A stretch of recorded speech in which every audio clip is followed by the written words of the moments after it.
마태복음 13장 47절에서 52절까지 있는 말씀 제가 봉독해 올립니다. 또 천국은 마치 바다에 치고 각종 물고기를 모으는 그물과 같으니 그물에 가득함에 물가로 끌어내고 앉아서 좋은 것은 그릇에 담고 못된 것은 내어 버리느니라. 세상 끝에도 이러하니라. 천사들이 와서 의인 중에서 악인을 갈라내어 풀무불에 던져 넣으리니 거기서 울며 이를 갈미 있으리라. 이 모든 것을 깨달았느냐 하시니 대답하되 그러하오이다.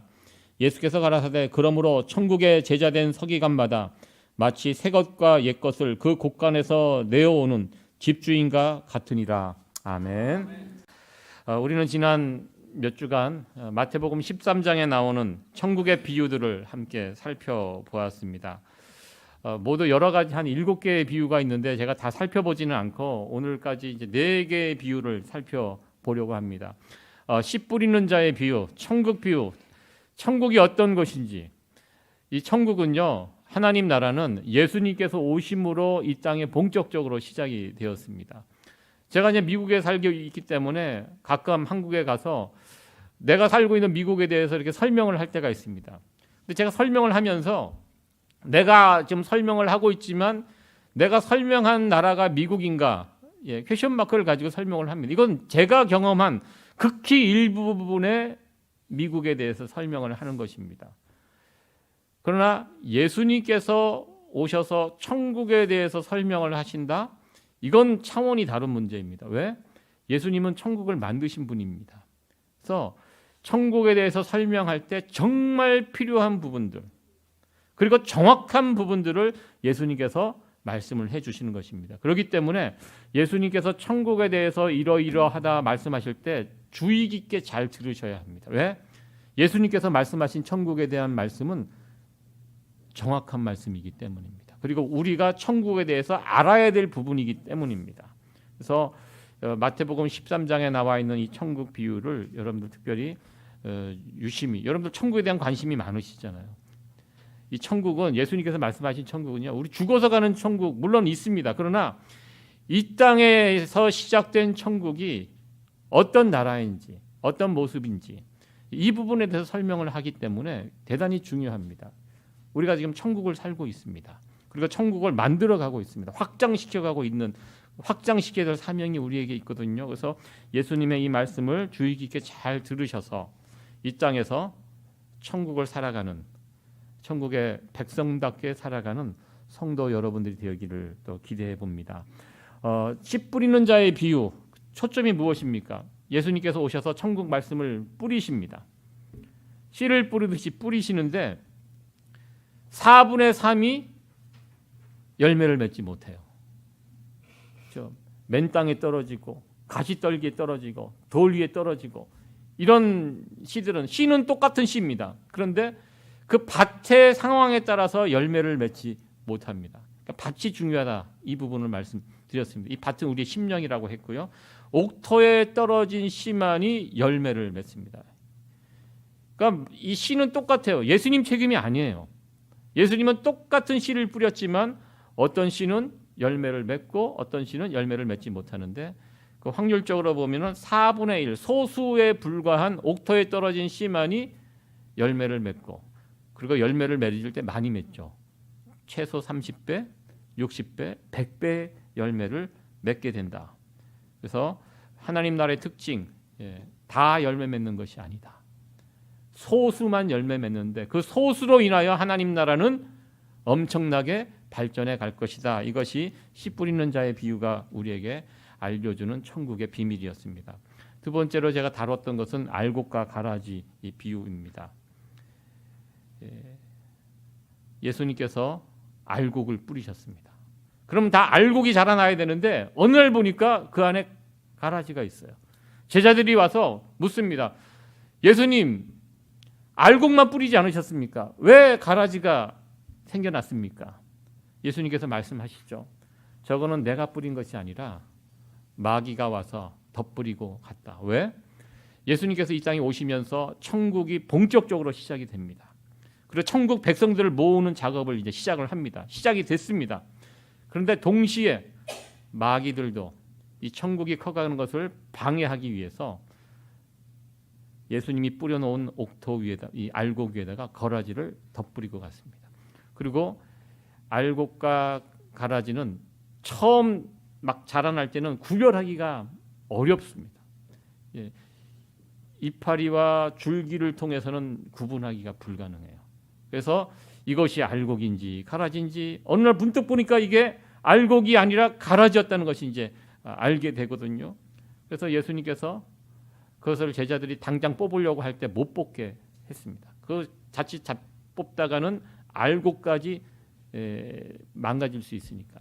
그러나 그 가라지를 뽑는 날이 있다 말씀을 해주시고 마지막 추수 때 열매를 통해서 가라지인지 알곡인지 판명이 나거든요. 그래서 중요한 것이 이 열매가 중요하다. 그래서 이 열매가 중요한데 이 어떤 우리가 알곡인지 가라지인지 우리는 모른다. 이 비유에서 제일 중요한 포인트가 그 모른다는 것입니다. 예수님은 알지만 예수님 뿌렸기 때문에 본인이 뿌리셨기 때문에 누가 알곡인지를 알지만 대신 우리들은 누가 알곡인지 가라지인지는 모른다. 이것이 이 비유의 초점이었습니다. 그래서 대신 우리가 미루어 짐작을 할 수 있다. 어떻게? 알곡은 알곡 짓을 하고요. 가라지는 가라지 짓을 합니다. 결국 열매를 통해서 이 뿌리가 확인이 되는 것이거든요. 그래서 중요한 거, 현재가 중요하다. 내가 지금 가라지 짓을 하고 있는지 알곡 짓을 하고 있는지 지금 현재 내 모습이 중요하다. 왜? 그 모습 그대로 가다가 열매로 연결이 되기 때문에 갑자기 가라지 짓 하다가 알곡이 되는 경우 물론 있을 수 있겠지만 극히 드물다라는 것입니다. 여러분들 우리 인생이 그렇게 길지 않아요. 살다 보면 내 행위의 열매가 그냥 맺혀지게 되어 있습니다. 그래서 지금 현재가 중요하고 열매로 알게 되는데 내가 알곡의 열매를 맺을 수 있도록 지금이 중요하다. 이 부분을 알곡과 가라지 비유에 대해서 말씀을 드렸습니다. 지난 시간은 밭에 감추인 보화 비유를 말씀을 드렸습니다. 밭에 감추인 보화, 농부가 땅을 파다가 우연히 보화를 발견합니다. 같이 나오는 비유가 값진 진주를 찾아다니는 그 상인의 비유가 같이 나와 있습니다. 두 비유가 비슷합니다. 차이가 있다면 밭에 감추인 보화는 천국을 어떻게 발견하면 우연히 발견하는 거예요. 대부분 우연히 발견하지 않습니까? 친구가 이렇게 한번 교회 가자고 막 이렇게 졸는 바람에 억지로 끌려왔다가 우연히 왔다가 예수님이라는 보화를 발견하는 경우 많습니다. 또 특별히 젊었을 때는 뭐 중학생, 고등학생, 대학생 때는 교회 그 예쁜 자매를 보기 위해서 왔다가 우연히 예수님을 만나는 경우 그런 케이스도 참 많이 있었습니다. 그 우연히 밭에 감추인 보화처럼 우연히 땅을 파다가 전혀 생각하지도 못하는 가운데 보화를 발견하는 경우 또 값진 진주를 찾는 상인의 비유는요 처음부터 진리가 무엇인지 절대자가 누구인지 여기에 관심이 있는 사람들이 있습니다. 그래서 끊임없이 연구하고 찾아다닙니다. 누가 진짜인가 누가 진리인가 막 찾아다니다가 값진 진주 예수님을 만나는 경우 이 두 경우가 있습니다. 보통 우리가 예수님을 그렇게 만납니다. 그러나 중요한 것은 이 두 비유의 결론이 무엇입니까? 자기의 소유를 다 팔아 그것을 샀다. 이 부분은 같습니다.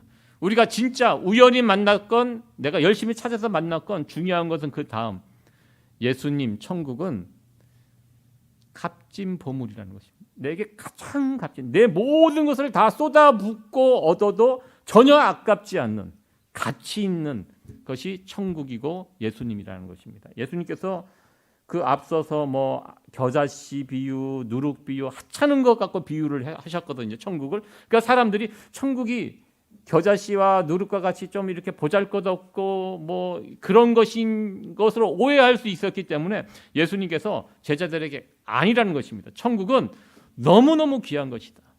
우연히 발견했던 열심히 찾다가 발견했던 중요한 것은 그 다음 내가 예수님을 만났다면 천국을 만났다면 이것을 위해 너의 전 인생을 다 투자해도 다 쏟아부어도 전혀 손해가 되지 않는다. 이것을 알려주시, 천국이 얼마나 귀한 것인지를 알려주시기 위해 밭에 감추인 보화, 이 비유로 말씀을 해주셨습니다. 오늘은 이 7번째 그 비유의 13장에 나오는 마지막인데 다루는 것은 4번째입니다. 그물 비유입니다. 각종 물고기를 모으는 그물로 천국을 비유해 주셨습니다.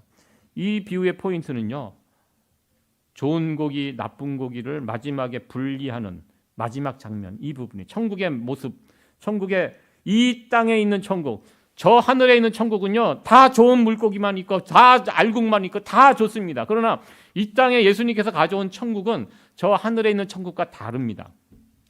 이 땅의 천국은 마지막 결산하는 날이 있다는 것입니다. 그래서 그 천국의 마지막 모습을 이 각종 물고기를 모으는 그물 비유를 통해서 예수님께서 말씀을 해 주셨습니다.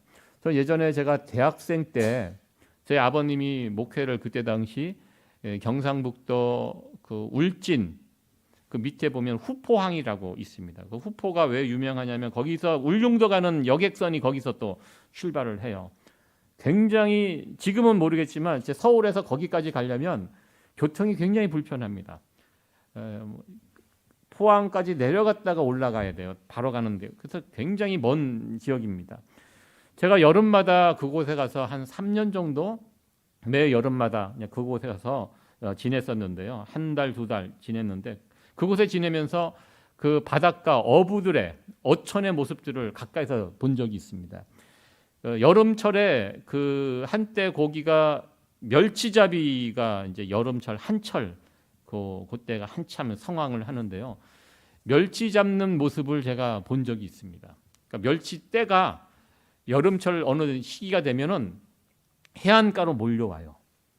그래서 어부들이 그 나가갖고 배를 딱 띄워서 이쪽 배 두 개 그물을 딱 이렇게 펴놓고 오늘 본문에 나와 있는 내용과 비슷합니다.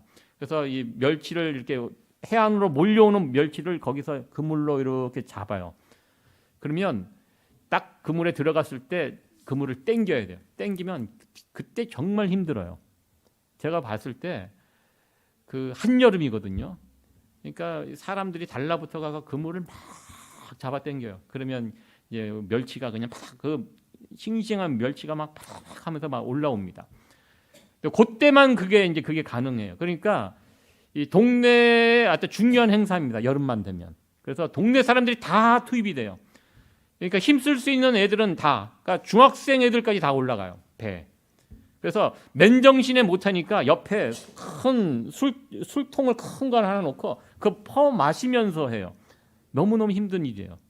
그러니까 어부들이 왜 입이 거칠고 막 그런지 알겠더라고요. 이게 너무너무 힘든 일이에요. 그때 힘을 막 그물을 잡아 당기는 게 너무너무 힘들고요. 애들도 술에 취해가 우리 그때 있던 교회 나온 애들이거든요. 술 먹고 취해갖고 술의 힘에 의지해서 막 그 일을 하는. 그래서 멸치를 이렇게 한 걸음에 모아갖고 골라갖고 끝나면 이제 동네 잔치입니다. 1년에 한 번씩. 그래서 결산을 해요. 그래서 멸치를 잡아갖고 각 마을 그 집집마다 이렇게 나눠서 가지고 그 말려서 팔고 뭐 그게 돈이 꽤 되는 일이었거든요. 그렇게 했던 일들이 제가 기억이 납니다. 바로 오늘 이 이야기를 지금 오늘 본문에서 하고 있습니다. 예수님께서는 천국은 바다에 던져진 그물과 같다고 말씀하십니다. 그러니까 배를 띄워갖고 어느 지점에 가서 그물을 딱 뿌려갖고 물고기를 잡는 이 그물이 아니라요. 배가 움직이면서 양쪽 배가 그물을 이렇게 해놓고 물고기를 몰아가면서 돌아다니면서 잡는 이 그물, 이 이야기를 하고 있습니다. 그렇게 해서 끌어올려서 잡은 다음에 좋은 것은 그릇에 담고 나쁜 것은 내어버리는. 예수님께서 천국을 여기에 비유를 하셨습니다. 그물이 바다에 던져집니다. 마치 씨 뿌리는 자의 비유처럼 천국 말씀이 세상에 뿌려지는 것처럼 그물이 바다에 뿌려집니다. 그래서 천국 백성들을 이렇게 쭉 모으는 이것을 그림으로 보여주고 있습니다. 이 바다에 쳐진 그물처럼 천국이 이 세상 안으로 들어왔습니다. 그물 속에는 모든 종류의 물고기들이 모여듭니다. 천국은요, 그러니까 특정 인종만 모이는 것이 아니라 모든 인종, 모든 종족, 남녀노소 불문하고 다 모아집니다. 그리고 이 천국의 그물에 들어가는 방법이 있습니다. 그것은 예수님에 대해서 긍정적인 반응을 보인 사람은 그물 안으로 들어가는 것입니다. 이게 천국의 어떻게 보면 긍정적인 면입니다. 누구나 다 들어갈 수 있습니다. 그러나 부정적인 면도 있습니다. 왜냐하면 바다에 그물이 뿌려지면 이게 바다를 다 커버할 수가 없거든요. 열심히 돌아는 다니지만 이 물고기들을 다 커버할 수 없습니다. 그러니까 그물과 접촉하지 못하는 사람들이 생겨날 수 있다는 것입니다. 특별히 예수님 오시기 전에는 어떠했습니까? 하나님의 말씀, 하나님의 역사가 이스라엘 그 가나안 땅에 있는 그 사람들에게만 제한이 되어 있었습니다. 더 많은 사람들이 이방인이라는 이름으로 평범하게 살다가 지구촌을 떠나갔습니다. 예수님 당시에도요, 수천만 명이 지구상에 있었습니다. 그러나 예수님을 보고 예수님의 설교를 듣고 예수님의 제자가 되는 경우 적었습니다. 또한 예수님의 말씀을 듣고 천국 백성이 되고 천국의 열매를 맺는 사람들은 극소수에 불과했습니다. 사실 이 세상은 예수님 없이, 천국 없이, 천국과 상관없이 그냥 먹고 자고 살다가 죽고 그런 사람들이 대부분이었습니다. 천국이라는 그물에 닿아보지도 못하고 그냥 죽어가는 사람들 얼마나 많았습니까? 어떤 사람은 그물이 다가오면 피해갑니다. 그러고 보면요, 일단 이 천국이라는 그물 안에 들어가는 거, 이 자체도 확률적으로 굉장히 어려운 일입니다. 그런 면에서 우리 모두는 지금 그물 안에는 있습니다. 여러분들, 저와 여러분들이 예수님 이 천국이라는 그물 안에 지금 들어와 있는 존재들입니다. 이것도 어떻게 보면 굉장히 큰 행운이고 큰 축복이라고. 예수님을 우리가 알게 되고 믿게 됐다는 거, 이 자체가 이 지구상에 살고 있는 사람들 가운데 이게 아무에게나 주어지는 그런 은혜는 아니라고 저는 생각합니다. 여러분들 그물 안에 들어와 있다는 거, 이거 복이라고 여러분 생각하십니까? 아멘. 예. 그리고 이때부터 그물이 쳐져갔고요, 이제 고기들을 모아가고 있습니다. 그리고 오늘 본문에도 나와 있듯이 때가 되면 그물이 채워지게 됩니다. 그물의 가득함에 물가로 끌어낸다라고 성경은 이야기하고 있습니다. 그때 그물이 채워졌을 때 땡겨서 그때 이제 구별을 합니다. 좋은 고기인지 나쁜 고기인지 여기서 이제 분리를 하게 됩니다. 이 무엇을 지금 말하고 있습니까? 이건 예수님께서 이 세상에 끝 심판이 있을 것이다. 이 세상에 천국이 시작되는데 이 천국이 이제 마무리돼가 되는, 끝이 나는 마지막 단계가 있을 것이다라는 것을 이야기하십니다. 천사들이 와서 의인 중에서 악인들을 갈라내어 풀무불에 던져 넣는다, 이렇게 말씀하십니다. 하나님의 심판의 두드러진 특징은요, 분리에 있습니다. 의인과 악인을 분리합니다. 지금은 섞여 삽니다. 알곡과 가라지가 섞여 살아요. 어쩔 수 없어요. 그러나 심판의 때가 되면 이것이 분리가 일어납니다. 알곡과 가라지가 갈라지가 되고요, 갈라지게 되고, 그리고 좋은 고기, 나쁜 고기, 여기 나와 있는 성경에 염소와 양, 의인과 악인, 이런 분명한 구분이 있는 날이 있게 됩니다. 알곡과 가라지 비유에서도 말씀했습니다. 천국과 하나님 나라, 이 교회 안에 알곡과 가라지가 함께 있다라고 제가 말씀을 드렸습니다. 그러나 마지막 심판 때에 가면 그것이 가려지게 됩니다. 그물 비유도 마찬가지입니다. 그물 안에 예수님께서 말씀하신 이 그물 안이 어떻게 보면 이 교회라고 볼 수 있거든요. 천국, 이 세상이 시작된 천국, 이 안에 좋은 고기, 나쁜 고기가 혼합되어 있습니다. 그리고 마지막 날 예수님께서 심판장으로 오시게 될 때 온 세상뿐만 아니라 특별히 교회에도 이 심판이 임하게 될 것이다. 왜? 그물 안에서 일어나는 일이기 때문에. 이 그물 속에서 파묻혀 숨어 지내는 모든 위선자들, 악인들, 불법을 행하는 자들 분명하게 골라내게 될 것이다. 이 비유를 통해서 우리 주님께서 말씀해 주셨습니다. 이 비유를 자세히 들여다보면 굉장히 심각한 비유입니다. 우리가 참 고민해야 할 문제입니다. 예수님이 쳐놓은 그물 안에 들어갔다고 자동적으로 모든 문제가 해결되는 것이 아님을 알 수가 있습니다. 그물 안에 들어가는 것도 굉장히 힘든 과정인데요. 설사 그 안에 들어갔다고 해서 모든 것이 다 해결이 됐다라는 것이 아니라는 것입니다. 그물 안에 누가 나쁜 고기인지 누가 좋은 고기인지 이거 심각하게 생각을 해야 한다는 것입니다. 여러분들 미국도 보면 교회 다니는 사람, 하나님을 믿는 사람이 외형적으로는 40%가 넘습니다. 미국이 한때는 기독교 국가였습니다. 50%가 넘은 적이 있었거든요. 예전에는 50%가 넘었지만 지금 그 프로테지가 계속 떨어져서 지금 40% 정도, 50% 밑으로 떨어진 지가 꽤 오래됐습니다.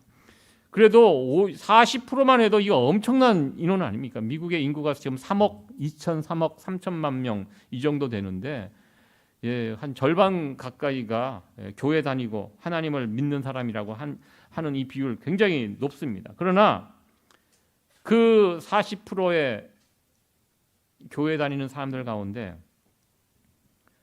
좋은 고기는 몇 프로가 될까? 어느 정도 좋은 고기가, 여러분들 좋은 고기 나쁜 고기는요 내가 결정하는 것이 아니에요. 누가 결정합니까? 어부가 결정해요. 어부가 봤을 때 우리나라에서는 홍어가 굉장히 귀한 생선이잖아요. 근데 저 중남미 쪽으로 가면 홍어가 버리는 생선이라고 그렇게 얘기를 하더라고요. 가치 없는 생선. 그래서 여기에 있는 그 원양어선 그 배들이 거기 가서 홍어를 싸게 사서 가지고 온다고 그런 이야기를 제가 들었습니다. 어디에 가면 좋은 고기, 어디에 가면 나쁜 고기인데요. 이게 어부에 의해서 결정이 납니다. 어부 되시는 하나님 보시기에 이것이 좋은 고기인지 나쁜 고기인지.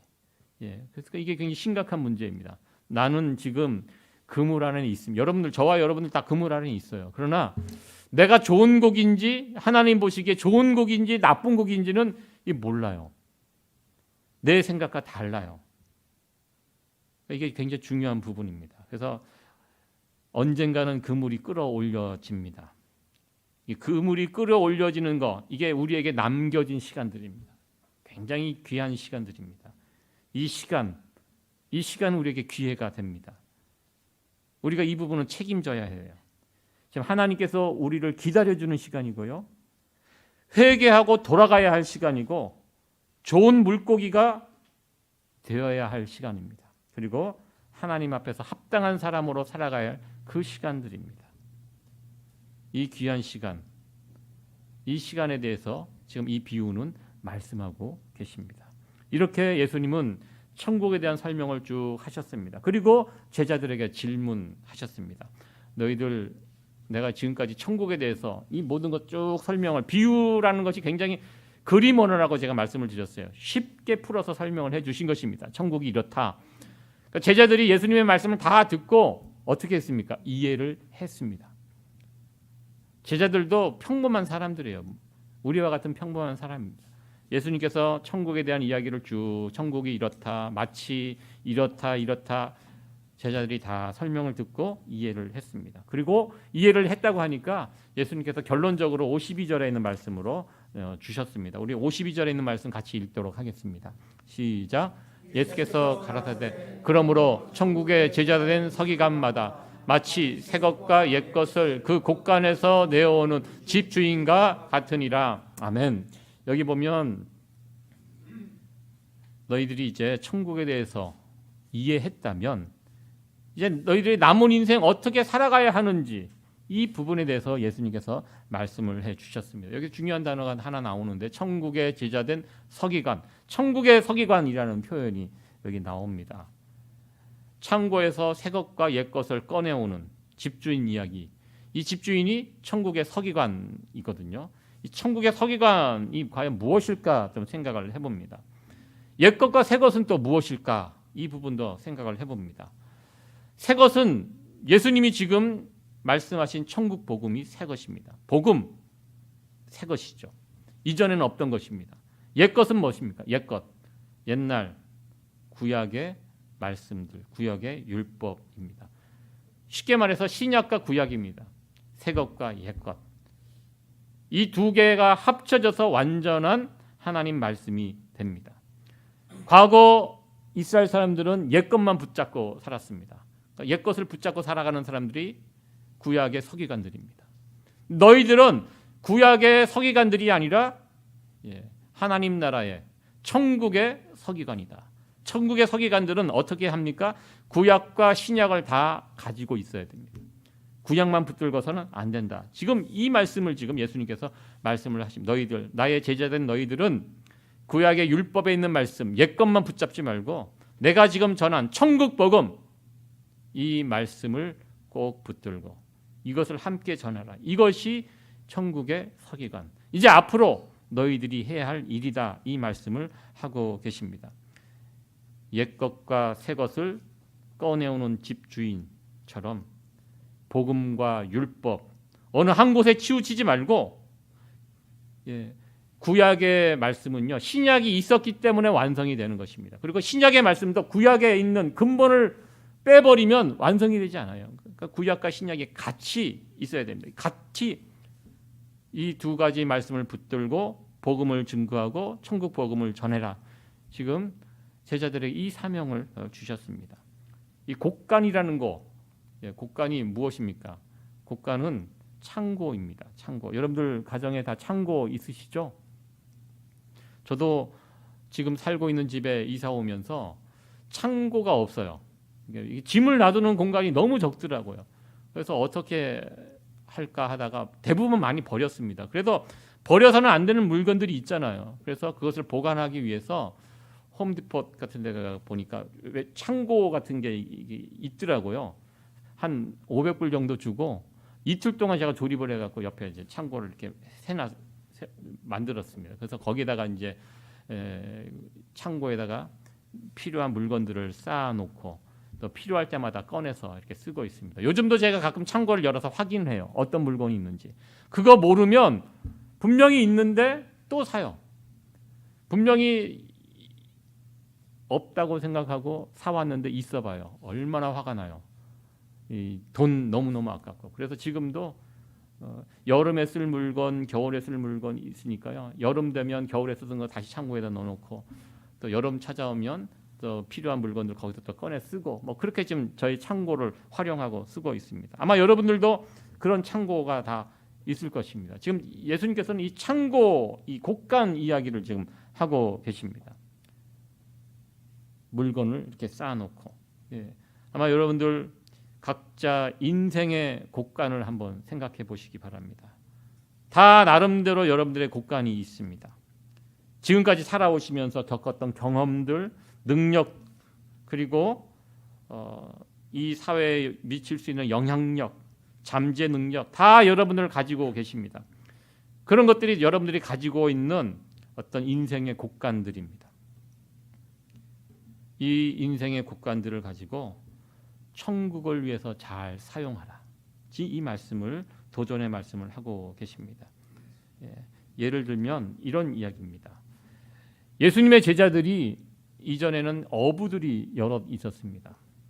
어부로 살다가 예수님의 제자가 됐어요. 예수님을 만나고 이제 더 이상 제자들은 바다에 나가서 배를 타고 그물을 가지고 물고기 잡는 일은 하지 않습니다. 그건 버렸습니다. 그러나 제자들은 물고기를 잡아본 경험이 있어요. 그러니까 예수님께서 말씀하시잖아요. 이제 그거 그만하고 무엇이 되라? 사람 낚는 어부가 되라. 물고기 잡으면서 겪었던 그 경험들을 가지고 이제는 물고기 잡지 말고 너의 곡간에 쌓아놓는 그걸 가지고 사람을 낚는 어부가 되라. 이 말씀을 하셨습니다. 다 여러분들의 곡간에 쌓여 있는 것들이 있습니다. 그걸 가지고 천국을 위해서 사용하라는 것입니다. 나의 곡간에 쌓여 있는 것들 가지고 천국을 위해서 방해가 되는 것들이 있으면 과감하게 버리고 천국을 위해서 사용할 수 있는 것들은 꺼내서 사용해라.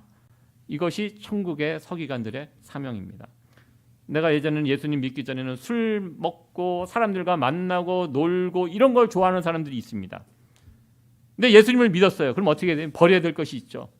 술 먹는 건 버리고.